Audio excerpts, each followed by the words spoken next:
Graça e paz, queridos, sejam bem-vindos a mais um vídeo do nosso canal. Eu sou o evangelista Enivaldo Santos e hoje nós vamos ouvir uma mensagem que tem como título Fazendo a vontade do Pai serei salvo. Bom, tá lá em Mateus no capítulo 7, versículo 21. É uma mensagem que nos ensina como verdadeiramente garantirmos a nossa salvação. Bom, amados, é muito forte, tá? Que Deus abençoe. Então eu vos peço que, se vocês gostarem dessa mensagem, compartilhe aí na tua rede social, compartilhe para o seu amigo, por alguém que está passando por uma situação difícil. Compartilhe com um desviado, aqueles que não estão tendo força para voltar para a presença de Deus. Compartilha, me ajude a divulgar este evangelho santo, que esta é a minha intenção, amados, tá bom? Que Deus abençoe. Vamos à mensagem. Nem todos o que me diz, Senhor, Senhor, entrará no reino dos céus, mas aquele que faz a vontade de meu Pai, que está nos céus.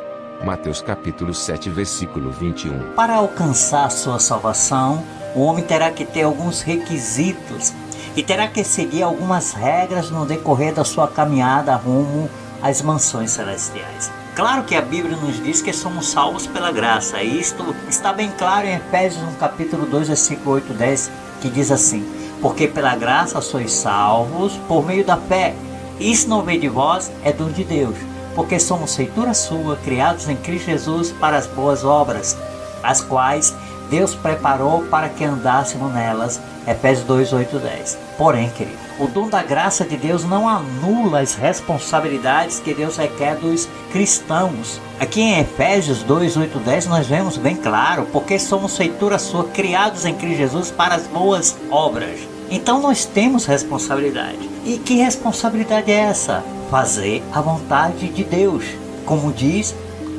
aqui em Mateus 7, 21. Olha só o que diz em Filipenses 2,13: porque Deus é o que opera em vós tanto querer como efetuar segundo a sua boa vontade.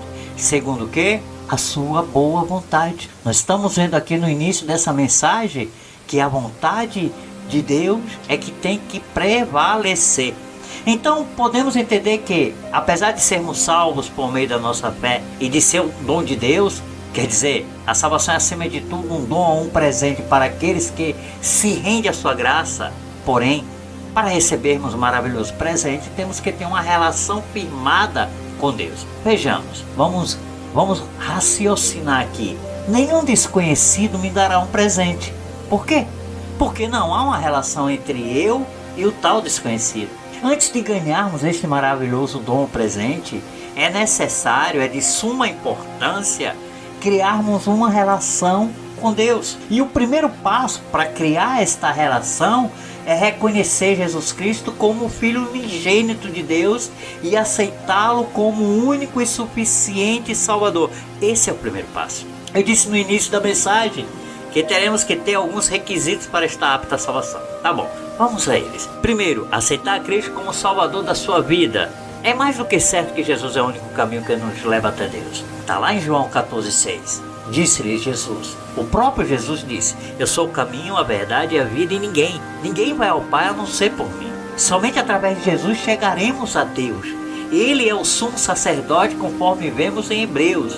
Diz assim: visto que temos um grande sumo sacerdote, Jesus, Filho de Deus, que penetrou nos céus, retenhamos firmemente a nossa confissão, porque não temos um sumo sacerdote que não possa compadecer-se das nossas fraquezas, porém um que, como nós, em tudo foi tentado, mas sem pecado.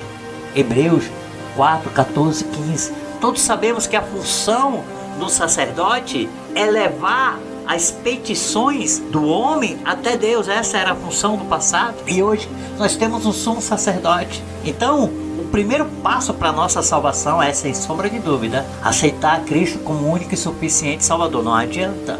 É Ele que é o caminho, é Ele que é a verdade, é Ele que é a vida. E ninguém vai ao Pai a não ser por Ele. O segundo, se arrepender. Depois que aceitamos a Cristo como Salvador de nossas vidas, passamos por um processo de libertação. E isso requer de nós, eu disse, de nós e não de Deus, o arrependimento dos nossos pecados. O Espírito Santo nos convence dos nossos pecados, mas somos nós que nos arrependemos. Isso é um algo que nós fazemos.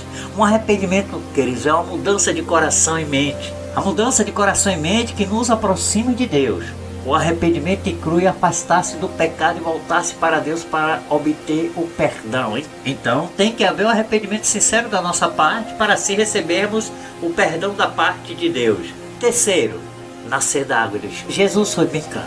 Na verdade, te digo que aquele que não nascer da água e do Espírito não pode entrar no reino de Deus. João 3,5. Sem esse nascimento já era. Nascer da água do Espírito, ser batizado nas águas e receber os dons espirituais, e receber o Espírito Santo de Deus, porque é Ele que nos leva ao arrependimento, é Ele que nos convence do pecado. Nascer da água no Espírito é literalmente nascer de novo. Foi isso que ele disse para Nicodemos no 5º capítulo de João. Nascer de novo é se tornar uma nova criatura, deixar para trás a vida de pecado em que vivia, os vícios e tudo que vá contra a palavra de Deus. Quarto, fazer a vontade do Pai. Glória, não adianta. Não seremos salvos fazendo as nossas próprias vontades. A vontade do Pai sempre deve ser prioridade em nossas vidas. Podemos ter uma pregação eloquente, falar em línguas e até levar muitas pessoas ao arrependimento, mas se não fizermos a vontade de Deus na íntegra, ou pelo menos mostrarmos para Deus que tentamos, estaremos na contramão. Mas como saber qual a vontade de Deus? Consultando a sua palavra, nela encontraremos as suas vontades para nossas vidas. Já aceitou Jesus como seu Salvador? Se não, corra, não perca tempo. Se sim, parabéns. Já se arrependeu dos seus pecados? Se não, procure fazer isso o mais rápido possível. Se sim, está aprendendo a lição. Já nasceu da água e do Espírito? Se não, você está brincando. Se sim, falta pouco. Está fazendo a vontade do Pai? Se não, a coisa está feia para ti. Se sim, glória a Deus, é um salvo. E que Deus abençoe a todos. E até a próxima mensagem. Ou até o próximo vídeo.